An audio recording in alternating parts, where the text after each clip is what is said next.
Hey everyone, I am Sarah Doody, a user experience designer and entrepreneur. These episodes are filled with honest answers and insights to your questions about business, technology, and design. Now, if you want to learn more about user experience, you can get my weekly UX newsletter called The UX Notebook at www.theuxnotebook.com.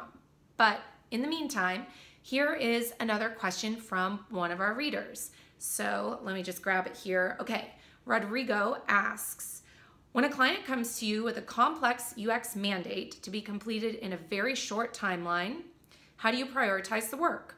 So this is a great question, and it's happened to me a lot in my career. Someone comes to me and they are really excited to work together, and then I say, okay, what's your timeline? And they say, well, we need to launch in 2 months or something like that. And I've been in this situation time and time again where people have these outrageous deadlines. So how do I deal with that? First of all, I always ask, okay, why is this deadline in place?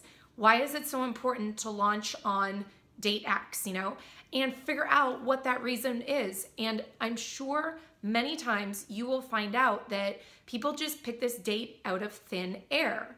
Now, let's hit pause for a second. We all know that in order to actually get stuff done, it's helpful to impose deadlines on yourself. However, those deadlines need to be realistic. And so many times I find part of my job is educating people about the UX process and the development process as well, and letting them know, you know what, to build your whole iPhone app, let's say, and do the UX and the design and develop it and do everything you need to do to get it into the App Store, that's going to take more than 4 weeks, let's say. So first of all, find out what the timeline is and why that timeline is in place. Now, after you know that, you can either educate them and let them know, you know what, we really should extend this timeline for reasons X, Y, and Z. Now, if you find out that the timeline is tied to some very important milestone, like a board meeting, or there's some press release going out, or they're going to be featured in some publication or TV show or something like that, or whatever the reason is, right? Excuse me, if there's a legitimate deadline, then what I do is I say, okay, first of all, who is the primary audience? So if it is a new product that's going into market that no one's heard of before, that would indicate to me that we want to launch with a very, very specific feature set that is really polished and really clear, because this is going to be our first impression with people. So in that case, I would spend a lot more time making higher fidelity designs and things like that and really refining the experience. Now, if we were launching, say, a new feature to an existing product, an existing set of users, then I might prioritize or deprioritize the, say, visual design, because we're launching to existing customers who already trust us, already know us, and who we've already acquired. Therefore, the first impression component is less important. Of course, we don't want it to look like garbage, but it would be less important to have this amazing first experience, if that makes sense, because they're already in the product, so they're going to be more forgiving. So if you're up against these deadlines and you don't know what to do, think about, why is this deadline in place? Is it for a board meeting? Is it because we're going to be impressed? Or is it just some reason that the founders or stakeholder pulled out of the air? And then figure out what really matters. And also consider your audience. That will also help you determine, if you should prioritize or deprioritize, say, visual design. So hopefully that gives you a little bit of insight into how to prioritize these projects that come across your plate, and they definitely will, where there's a perceived deadline, and then you can figure out how to prioritize the most important parts. Oh, another thing I just almost forgot.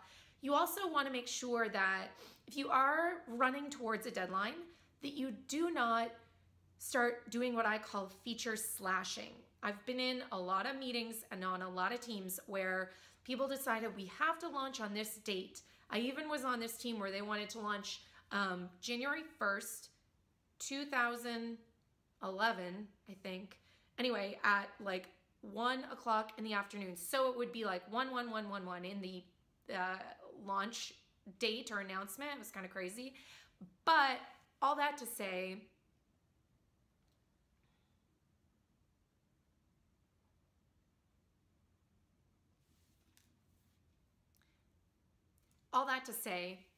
you don't want to launch towards a deadline because you may risk that your team gets stuck in this habit of what I call feature slashing, where you decide, okay, we need to hit January 1st, and we have this massive list of features. And so what happens? Everyone gets around a table and they start slashing features all down the feature list. The risk there is that you slash so many features that the product then doesn't even make sense anymore, and you've compromised the experience just to hit these proverbial deadlines. So don't be a feature slasher. So hopefully that helps you figure out how to prioritize what you should launch with if you're up against the deadline. Now, if you have a question that you'd like me to answer, you can just head on over to my website, sarahdoody.com, and then there will be a link, contact. And if you go there, there will be a form that you can fill out to submit a question. We were doing it on Twitter. It's getting a little out of control. So we're going to put this back into a Google form. So you can find a link to that Google form on my website, or we'll actually link to it in the notes for this video. So if you are up against a deadline, I guess think of those tips, but most of all, don't be a feature slasher, because feature slashing leads to products that just don't make sense, and we don't want to launch products that don't make sense. So that's it for today. I will talk to you soon. Bye.